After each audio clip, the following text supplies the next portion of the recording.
Hello student, welcome to our channel Apni Pathshala MP. आज के हमारे इस वीडियो का टॉपिक है एफएलएन अंकुर अभ्यास पुस्तिका कक्षा 4 विषय हिंदी सप्ताह 4। चर्चा के लिए प्रश्न है, चित्र में कौन कौन है, चित्र में आपको क्या क्या दिखाई दे रहा है, आपने गिलहरी को कहाँ कहाँ देखा है, आपके आसपास कौन कौन से पशु रहते हैं, पेड़ पर कौन कौन चढ़ सकता है। तो इस चित्र को देखकर आप इस प्रकार से चर्चा करेंगे। मौखिक चर्चा पर आधारित लेखन: गिलहरी, लड़की, पेड़, बकरी, गाय, भैंस, बिल्ली। पेड़ पर रहने वाले कोई दो जानवर, बंदर और गिलहरी। गिलहरी पेड़ पर नीचे क्यों बैठी है? गिलहरी अपना घर बना रही है। पठन बोध: एक गिलहरी एक पेड़ पर बना रही है अपना घर। देखभाल कर उसने खाली पाया अपना उसका कोटर। कभी इधर से कभी उधर से कुदक फुदक कर घर घर जाती, चिथड़ा गुदड़ा सुतली तागा ले जाती, जो कुछ भी पाती।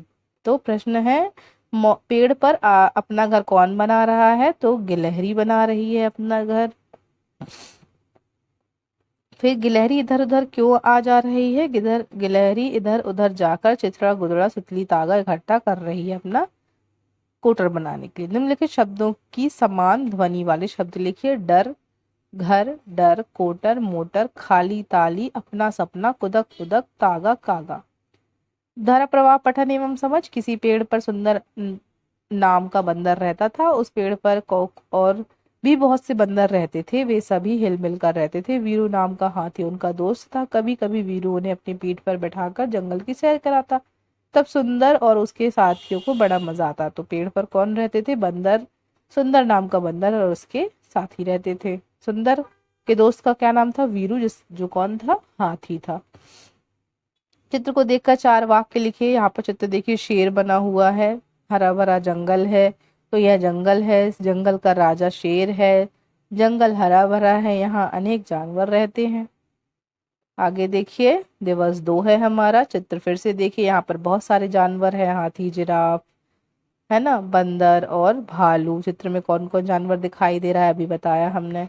आप इन जानवरों के क्या नाम रखना चाहेंगे? चित्र में जानवर क्या कर रहे हैं? जंगल में रहने वाले जानवर कब अपनी भूख प्यास कैसे मिटाते होंगे?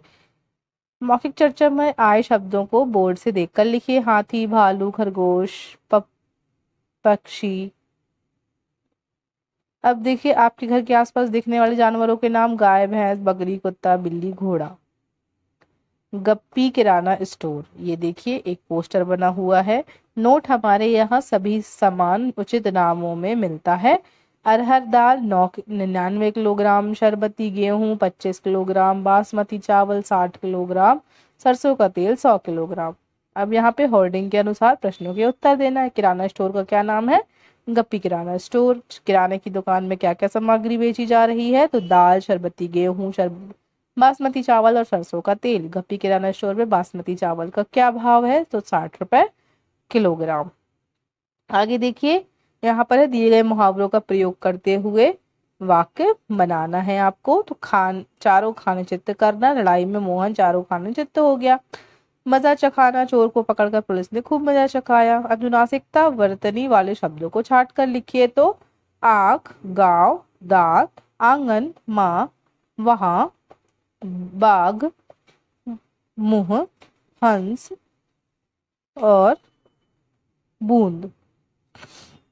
दिए गए शब्दों के वचन बदलकर लिखिए: गन्ना, गन्ने, चूहा, चूहे, चूहा, पुस्तक, पुस्तकें, बात, बातें।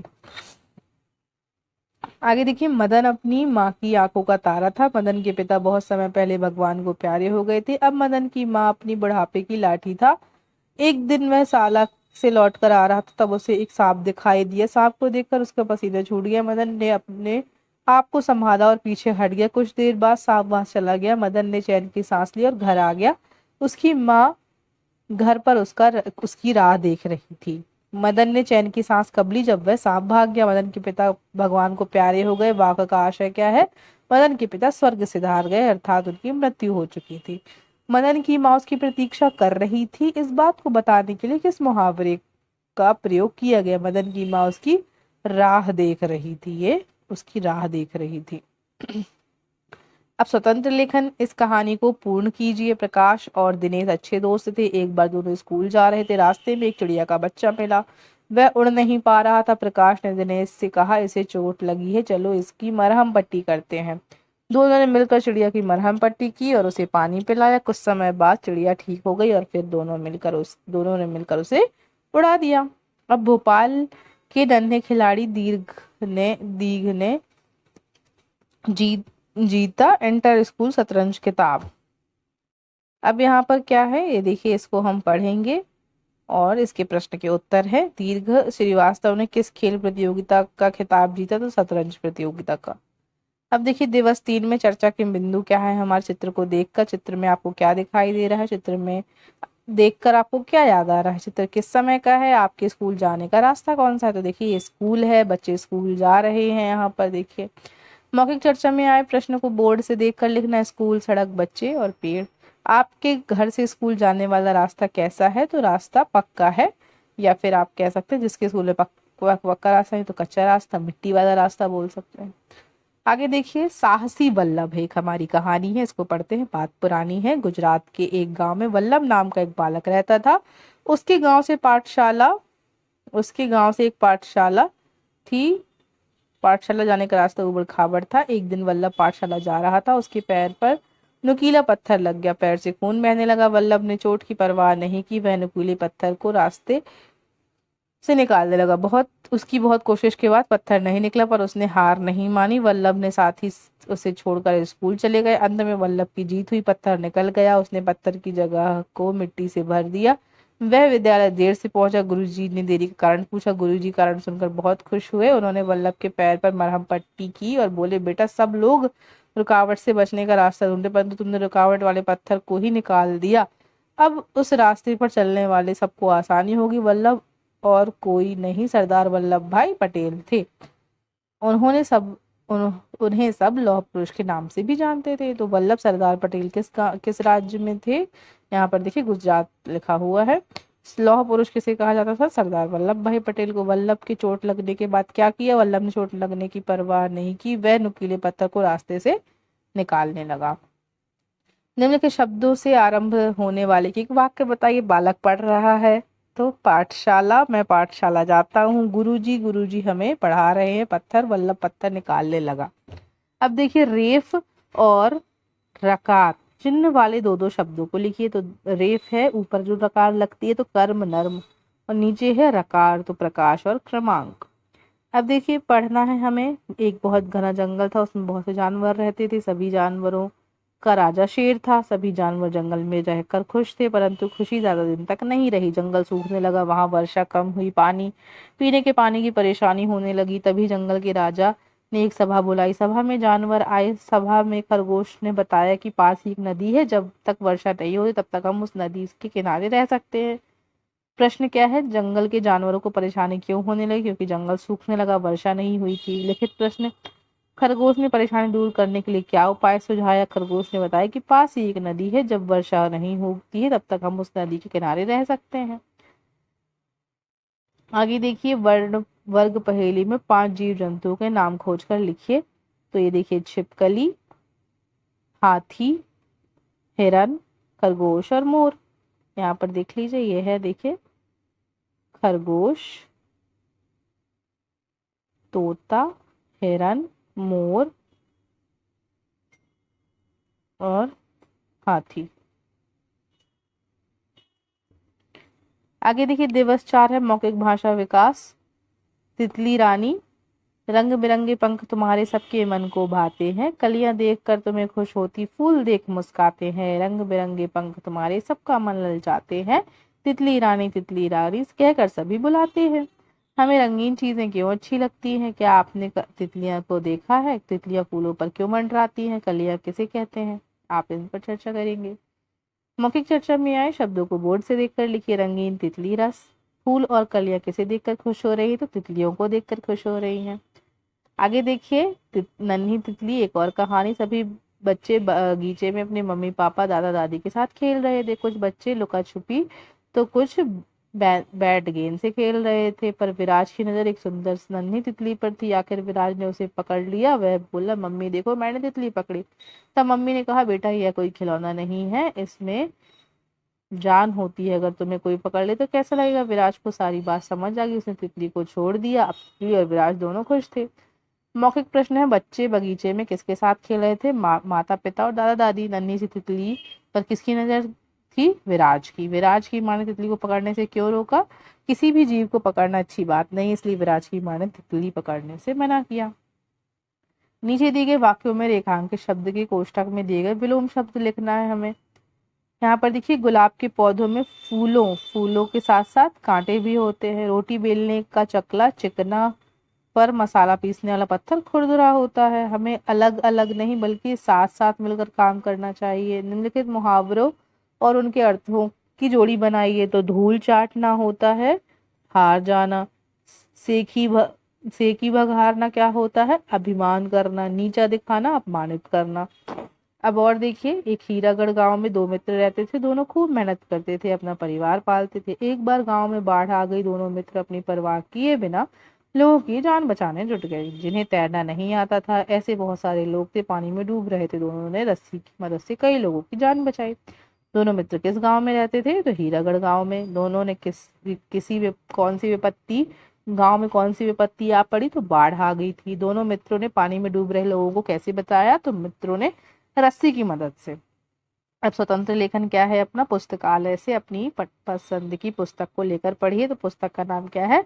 चालाक दूध वाला। शिक्षक द्वारा बोले गए शब्द, रसगुल्ले, कांटे, गुलाब और डूबना। अब देखिए दिवस 5। यहाँ पर चित्र देखिए। चित्र में चर्चा कर बिंदु है। यह चित्र आपको क्या, इस चित्र में आपको क्या दिखाई दे रहा है? किसका त्योहार है? इस प्रकार से रक्षाबंधन के दिन राखी बंधवाते हैं। शीत ऋतु में कौन सा त्योहार मनाए जाते हैं? मौखिक चर्चा में आए, भाई बहन राखी रक्षाबंधन। अपनी मनपसंद त्योहार के बारे में 2 वाक्य लिखो। मुझे दीपावली का त्योहार पसंद है। दीपावली में हम पटाखे जलाते हैं। पढ़िए, आज राखी का त्योहार है। आज राखी बांधी जाती है। भाई बहन खुश हैं। दोनों मिठाई खाएंगे। भाई अपनी बहन को कुछ उपहार देता है। बहन भाई की लंबी उम्र और खुशी की कामना करती है। भाई जीवन भर बहन की रक्षा का वचन देता है, इसलिए इसे रक्षाबंधन कहते हैं। राखी किसका त्योहार है? भाई बहन का। राखी के त्योहार को रक्षाबंधन क्यों कहते हैं? भाई जीवन भर बहन की रक्षा का वचन देता है, इसलिए राखी के त्योहार को रक्षाबंधन कहते हैं। पढ़िए, लिखिए, समझकर लिखिए। यहाँ पे बहुवचन जैसे राखी राखियां, वैसे ही नदी का नदियां, टोकरी टोकरियां, टोपी टोपियां, दवाई दवाइयां। सखी सखियां, कटोरी कटोरियां, सब्जी सब्जियां। ऐसे आप सब्जियां यहाँ पर लिखेंगे। फिर मिठाई का मिठाइयाँ। आगे देखिए, त्योहार, मुझे दीपावली का त्योहार बहुत पसंद है। भाई बहन को रक्षा का वचन देता है। रक्षा, भाई बहन जीवन भर की रक्षा करता है बहन की। अब है दंत कथा होली। पुराने समय की बात है। रघु नाम का एक राजा था। उसके राज्य में धुंधक नाम का एक राक्षस आकर रहने लगा। उसे वरदान था कि वह देवताओं और बड़े मनुष्यों को पराजित नहीं होगा। राजा ने एक ऋषि से उसे भगाने का उपाय पूछा। ऋषि ने कहा, फागुन की पूर्णिमा की रात में बच्चे कूड़े कचरे के ढेर में आग लगाकर शोर मचाएं तो वह राक्षस डरकर भाग जाएगा। राजा ने के कहने पर बच्चों ने ऐसा ही किया। आग और बच्चों का हल्ला गुल्ला सुनकर वह राक्षस डरकर भाग गया। तभी से होली का त्योहार मनाया जाने लगा। होली के विषय में यह एक दंत कथा है। मौखिक प्रश्न है, इस दंत कथा में किस त्योहार का उल्लेख है? तो होली का है। होली कैसे जलाई जाती है? तो बताया उन्होंने, कूड़ा कचरा मिलाकर, बच्चे का हल्ला गुल्ला मचाकर। धुंधक नाम का राक्षस कैसे भाग गया? आग और बच्चों का हल्ला गुल्ला सुनकर धुंधक राक्षस भाग गया। पुस्तकालय से अपनी मनपसंद की पुस्तक लेकर पढ़िए। तो पुस्तक का नाम क्या है? प्यारी गुड़िया। इस पुस्तक में सोनू और गुड़िया की कहानी है। अब यहाँ पर देखिए, एक विज्ञापन है। प्रगति मैदान में दीपावली का शुभारंभ है। आइए आइए, दिवाली मेले में हैं ढेरों झूले और बहुत सारी जगमगाती दुकानें, मनचाहे पकवान। आइए खिलाइए और घर भी ले जाइए। मौखिक प्रश्न, यह विज्ञापन किस लिए दिया गया है? यह दीपावली का विज्ञापन है। मेले का शुभारंभ हो रहा है। मेले में क्या क्या देखने योग्य है? झूले और जगमगाती दुकानें। शिक्षक द्वारा बोले गए शब्द, दीपावली, मिठाई, खिलौने और होली। अब हम दिवस 6 देखेंगे। यहाँ पर चित्र देखिए। चित्र को देखकर उस पर चर्चा करेंगे। फिर पार्क उद्यान में हमें क्या नहीं करना चाहिए? उद्यान क्या नहीं करना चाहिए? हमें वहां पर कचरा नहीं फैलाना चाहिए। फूल नहीं तोड़ने चाहिए। इस प्रकार से।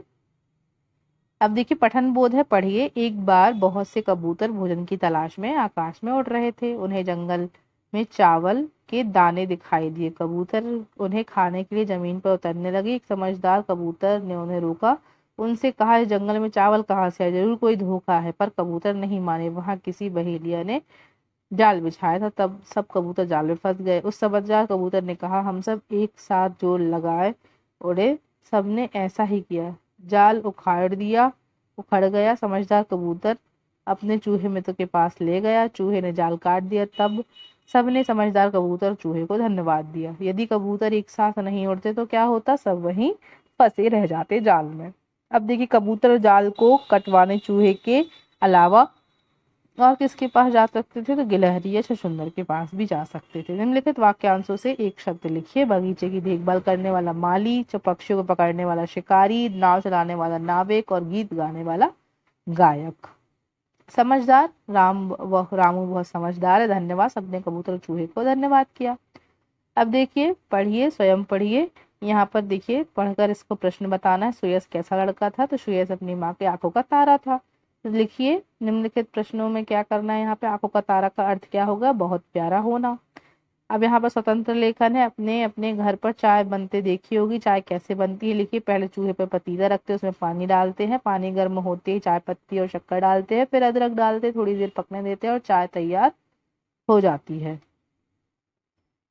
फिर देखिए, स्वतंत्र पठन, तालाब। इस तालाब में, छोटे तालाब में थोड़ा सा पानी है, पर थोड़े से पानी में कई जीव रहते हैं, जिसमें केचुए, केकड़े, मछलियाँ, जोक, सांप, मेंढक, कछुए, उनके साथ बच्चे रहते हैं। इनके आस पास कोई छोटे बड़े पेड़ लगे हैं, जिन पर चिड़ियों के कई घोंसले। सारा तालाब का छोटा सा परिवार है, पर इस परिवार में इस वर्ष सर्दियों में मेहमान के रूप में सारस का झुंड आया हुआ, जिससे तालाब पर खूब चहल पहल है। लेकिन जल्द ही यह चले जाएंगे, तब तालाब को इनकी बहुत याद आएगी। सर्दियों के बाद तालाब के परिवार से कौन चला जाएगा, सारस का झुंड चला जाएगा। आप गर्मियों की छुट्टी में किसके घर मेहमान बनकर जाना चाहेंगे, तो मैं अपनी नानी के घर जाना चाहूंगा। तो इसी प्रकार से हमारा सप्ताह 4 यही कंप्लीट होता है। सो आई होप आपको ये वीडियो समझ आ गया होगा। इस प्रकार की वीडियो को देखने के लिए हमारे वीडियो को लाइक करें एंड शेयर करें, चैनल को सब्सक्राइब करें। Thank you everyone.